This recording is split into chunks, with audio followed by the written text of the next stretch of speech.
New Thought Media Network. We are a global broadcast network of positive music, media, and entertainment, inspiring humanity's evolution along the journey of enlightenment and creating a world of love, peace, empowerment, and prosperity for all. New Thought Media Network. Positively inspiring.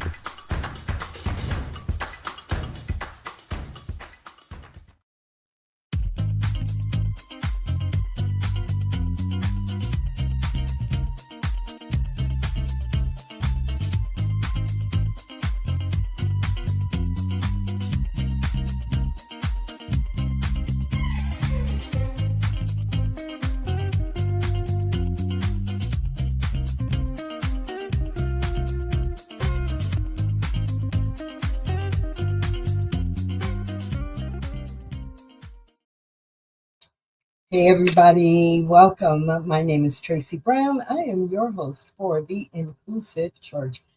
I'm glad you joined me today. And if you want to drop a hello in the chat, feel free to do so.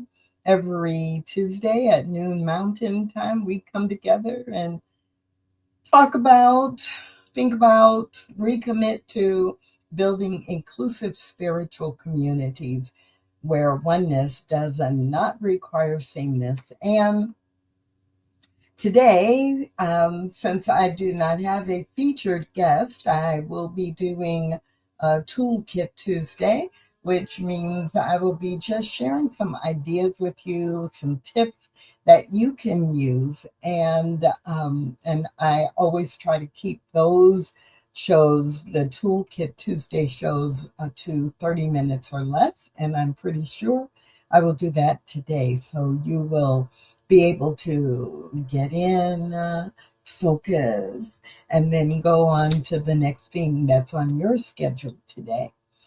I always like to remind myself and you that when I'm saying inclusive church, I'm using church specifically and intentionally to remind us all that church is not a piece of property. It is not a building. It is the people who make up the church. And the reason we want to be inclusive is so that all people, that many different kinds of people can actually feel that your church is a refuge for them, is a foundational base for them in their lives, and is a place they can go to learn and to share and to practice spiritual principle. So let's dive in today. I am so very aware that we are in the first few days of June, and in many places, June is Pride Month. And I really had to think about, do I want to speak about Pride Month and being inclusive when it's right now Pride Month? So if you haven't already planned something, you may or may not, it's not likely that you're going to do something different than what you've already planned. And I always think a couple months in advance, like back in March, I actually thought, maybe we should talk about Pride Month now in March, 3 months in advance, so people can plan things. And I thought the same thing with Black History Month and with Hispanic Heritage Month and, all throughout the year. Do I want to offer some content 2 or 3 months before so that if people are looking for ideas, they have them or not? And so why talk about it now if you may not be able to change your plans? And I decided that it really was worth having a conversation about for several reasons. A couple of weeks ago, I was in a conversation with someone from a spiritual community in California, and they said to me that, well, we don't do anything special during Pride Month because we really work hard to be a safe space for the LGBTQ plus community all year long. And we had a conversation about that because I immediately asked, well, what do you mean you try to be a safe space? Talk to me about the try and talk to me about what you mean by safe space. And it was a great conversation, no shade intended. It was a really good conversation. Um, and it also made me think about how many other communities might be saying, well, yeah, it's Pride Month in our city. You know, there are different cities, towns, countries where Pride Month is celebrated in a different month of the year. But for many, many, many people, Pride Month is June.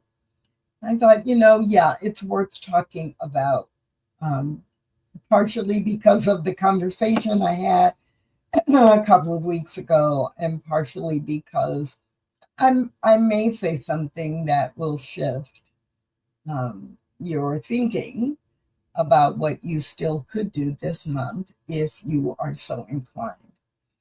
So let's first talk about that conversation I was in. We don't need to do anything because LGBTQ plus people, we're LGBTQ plus friendly all year long. Or we have a lot of LGBTQ plus people in our community and it's no big deal.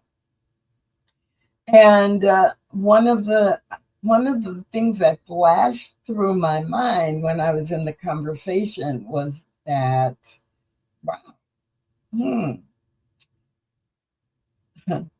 people who love you, friends and family who care about you, celebrate you all year long, or are friendly towards you, hopefully, all year long, or demonstrate that they care about you all year long. And then when your birthday comes around on the calendar, they don't say, hey, I care about you all year long. I don't need to do anything for your birthday.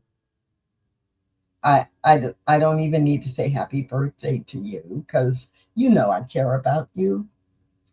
And I thought, well, it's not exactly the same, but it's kind of the same.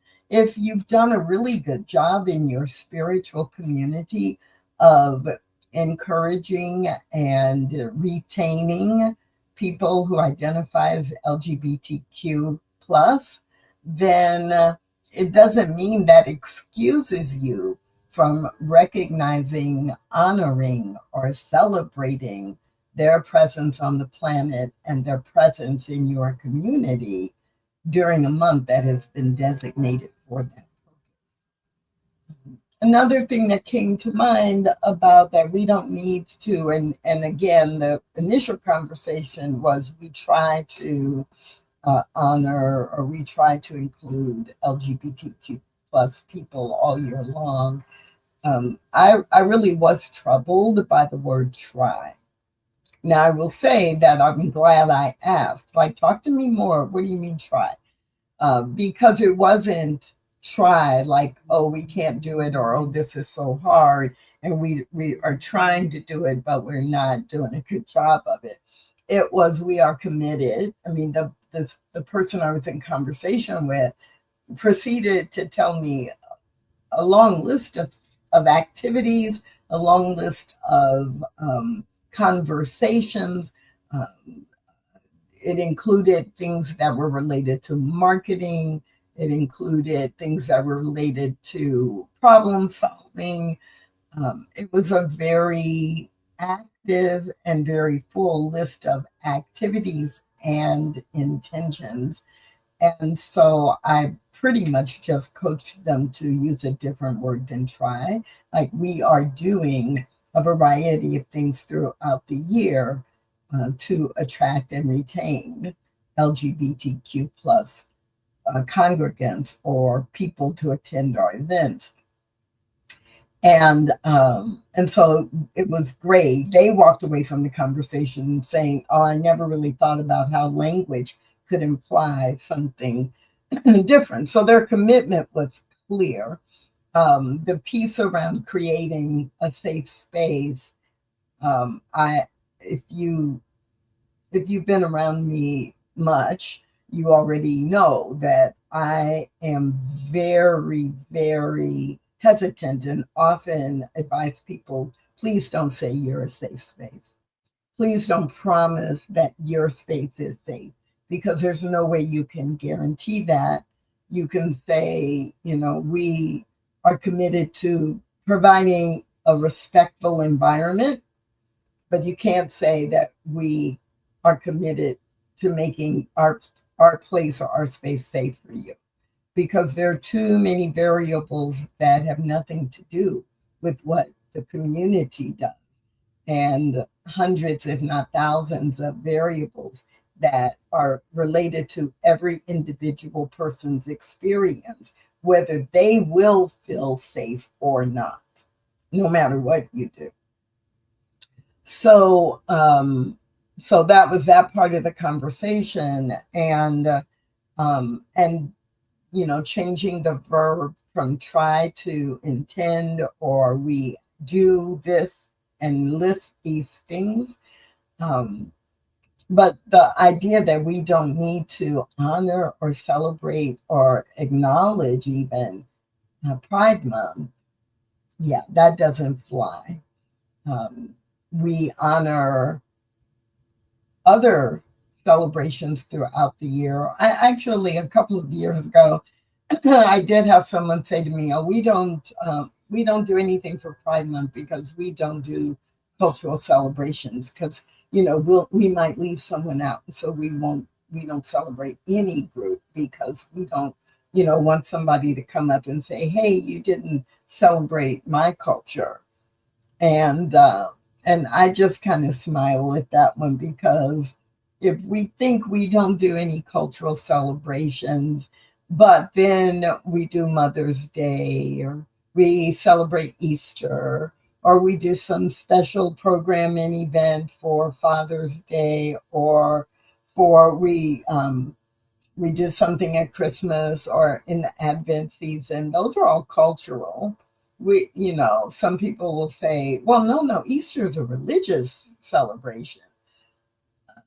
Mm, not, not even gonna go there. So maybe it is cultural, maybe it is the culture of a specific religion, and in that case, it's still cultural. But or Christmas is religious. You're telling me you actually believe Jesus was born on the calendar date, December 25th, and that's why we celebrate that. So, right. So I'm not going to argue with folks about it, but I think it's really interesting if we say the reason we're not going to celebrate Pride Month is because we don't celebrate any cultural uh, celebrations or holidays or events. So what else comes up in terms? Those are the two things I've heard most. Well, the third one that I've heard, and these three things are the ones that come up most when people say they don't do anything for Pride Month, or they don't feel they should do anything for Pride Month, but they are very inclusive. The third one is we don't know what to do. We don't know what to do. We would celebrate it, but we don't know what to do, and we don't know what's appropriate. And so, just like anything else where you're not sure, you go to people who are part of that identity group and you bring them in and you begin your planning 6 to 9 months in advance, and you get that input because you've made a commitment that when Pride Month comes, we are going to honor and celebrate it.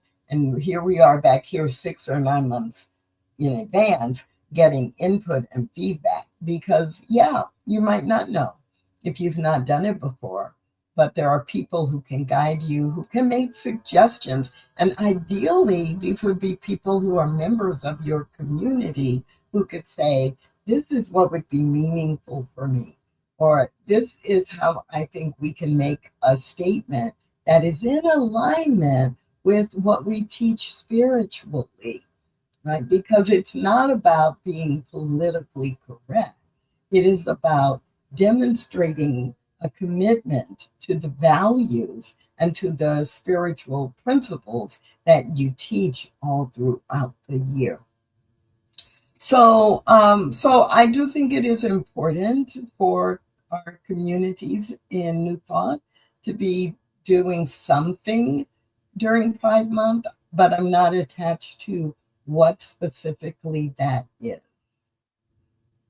So finally, before I go to some examples, I guess the reason that I'm feeling that it's important to say this is because it's not an either or, right? So many times when I hear people say, well, we don't do anything special for Pride Month, it's like either if we're going to do something for Pride Month, but then we'd have to do things for all the other months.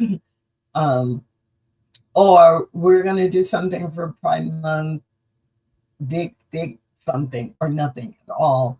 And it's really not an either or, right? Think about it as a both and. When we're being inclusive, so much of what we struggle with or that we're challenged by is because we're trying to think it's either got to be this, or this is right and this is wrong, or this is good and this is bad. So practice the both and approach. In my community, we can celebrate, we can honor, we can respect, we can market to, we can include people whose identity are in the LGBTQ plus community all year long. And we can have an event or do some kind of recognition during Pride Month. You don't have to choose between those two. Because in fact, if you only do something during Pride Month, that is probably more detrimental than like not doing anything, than doing nothing at all, right? Oh, it's Pride Month. Oh, let me hang this banner. Or, oh, it's Pride Month.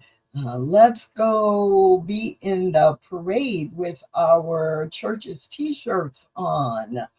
And then all the rest of the year, there's nothing happening, and someone sees you at the parade and they come to, to your church a month later because they remember you were at the parade and they don't feel welcome. And so that would be a performative approach to only do something during Pride Month. And so I don't recommend that. But you can do some special things during Pride Month and still keep your ongoing strategy in place all throughout the year. So what are some common ways or some things that are pretty common that different churches do and or have done, just so you have that in mind? And I guess a couple of these things you could still do. We're only on June 3rd, and depending on your church, you might be able to add something in before the end of the month. But I think for most of us, like that would be really challenging to add something in. So these are ideas for you to start thinking about for next year. Or there are ideas that, oh yeah, we've done that. Oh yeah, we do that. Oh yeah, we're doing that this year. And you can pat yourself on the back for already being in motion. Now, I could give you a list of 30 or 40 things. And if that's helpful for you, please reach out to me and we can have a conversation, or I can help you start your planning in, October or November for 2026. But what I'm going to share with you are just some of the high level, pretty common things that I have seen, experienced, or heard about. The most common in New Thought spiritual communities is to support and to march in or be a part of a local parade. And these are, I guess I'll start with two or three things that are external from inside your church. They are making a statement to the public, to the community where your church is based, right? The community your church lives in. And the number one thing is participating in, marching in, having a float in the local pride parade. Many of the churches that I'm familiar with make this an activity where the teenagers and young adults are really involved. And but for almost all of the churches I know who do this, there are people from all age groups who are involved. And in some communities, um, what I've heard is that this is also a way that the LGBTQ plus members of their church really feel supported and seen. And often it will be members of the church who will help to plan and coordinate what happens. In some communities, it's absolutely free to participate. You just have to sign up in advance. In other communities, there is a fee involved, which covers the expenses related to getting permits, as well as being the basis of an annual fundraiser for one or more groups in the LGBTQ plus community. So participating in the community parade. A number of churches also raise money to sponsor or co-sponsor events during Pride Month. And then a third thing that I've seen a number of communities do is while they may not have people show up at events, they will designate a certain amount of dollars to buy ads in in publications, in newspapers or magazines for the Pride Month edition of those magazines, and use it as a marketing approach that we're in this magazine. We really are inviting you to come and participate at our church. Internally, some of the things that are very common are one, to feature someone in the community who is LGBTQ plus, who identifies in that group as a featured speaker or featured musician during the month. I will say this is super, super common. And as a Black person who gets a lot of invitations during Black History Month, I'm careful about suggesting this. If that's the only time during the year that you have someone who identifies as LGBTQ plus on your platform in a visible way, then again, it becomes performative and doesn't have quite the same value. Another thing that I've seen happen a lot is, regardless of the identity or orientation of the speaker or speakers for the month, a number of churches will make sure that at least one Sunday, if not the entire month, the theme is somehow very, what is the word that I'm looking for? It's not supportive, but it is a theme that can very much be integrated with Pride Month examples, quotations from people who are LGBTQ plus, and it's easy to bring forward the visibility of LGBTQ plus people within the theme, whatever that theme is for the month. And I've also seen a number of churches choose a book of the month that allows them to connect the spiritual imperative and the identity group together in some way and then builded the talks for that month around that theme or that book of the month.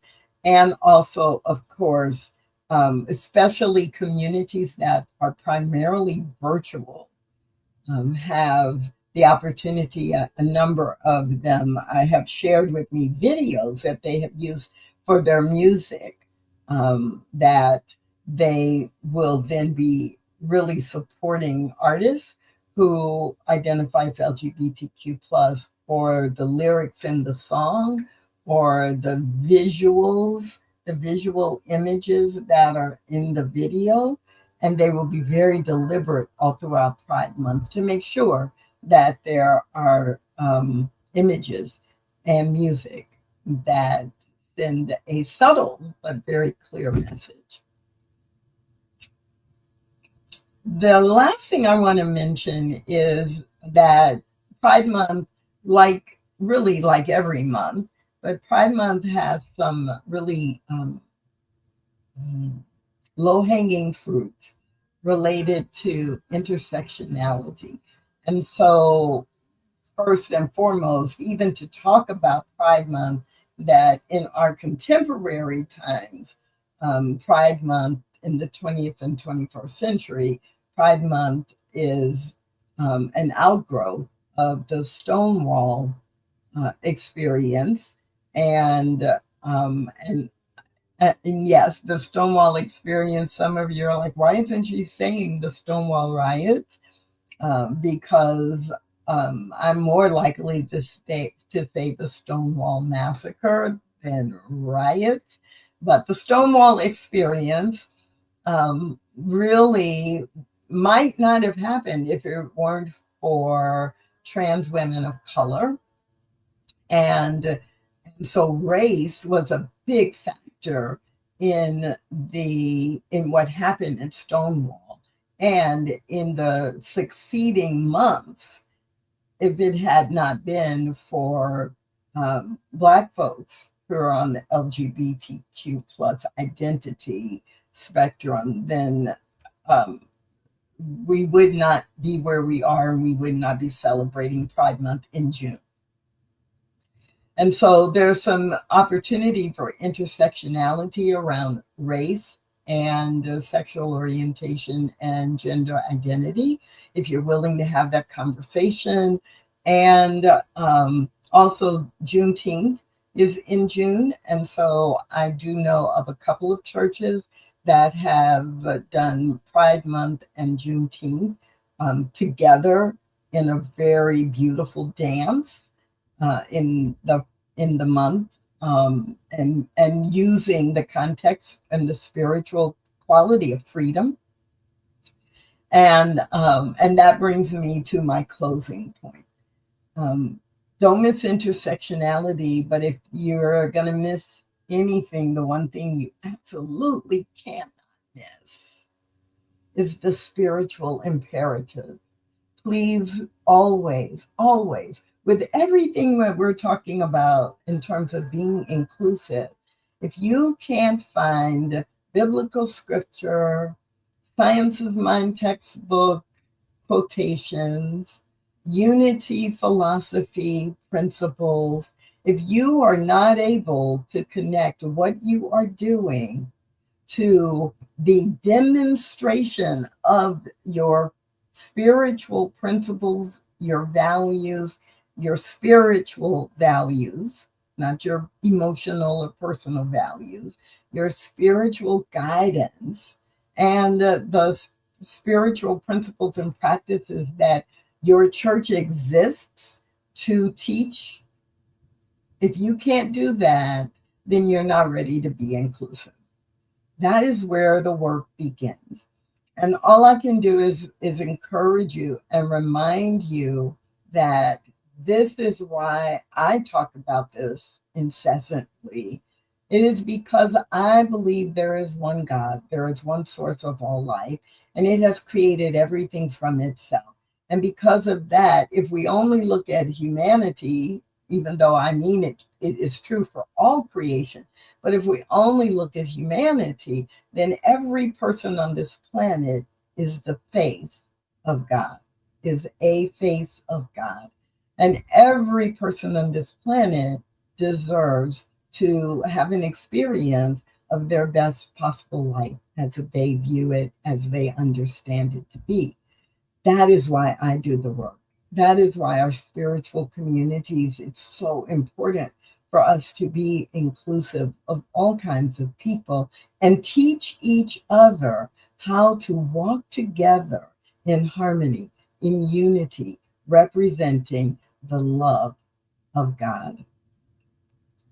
So, Pride Month, spirituality, they do go together. And I hope that you will think about some of what I've shared today and maybe share one thing that came up for you with someone else so that we can continue the conversation beyond our time together today. This is the Inclusive Church. My name is Tracy Brown, and I'll see you again next Tuesday right here on the New Thought Media Network. Thanks for watching The Inclusive Church with Tracy Brown. Join us again next week at 12 noon Mountain Time.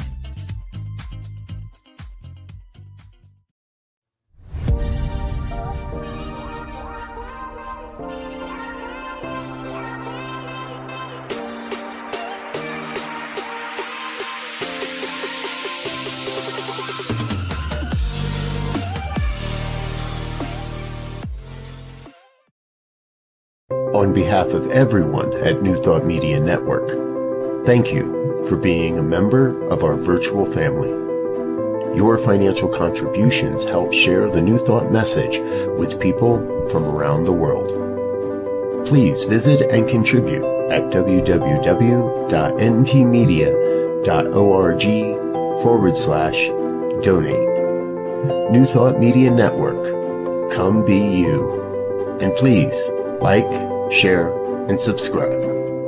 Until next time, peace and blessings.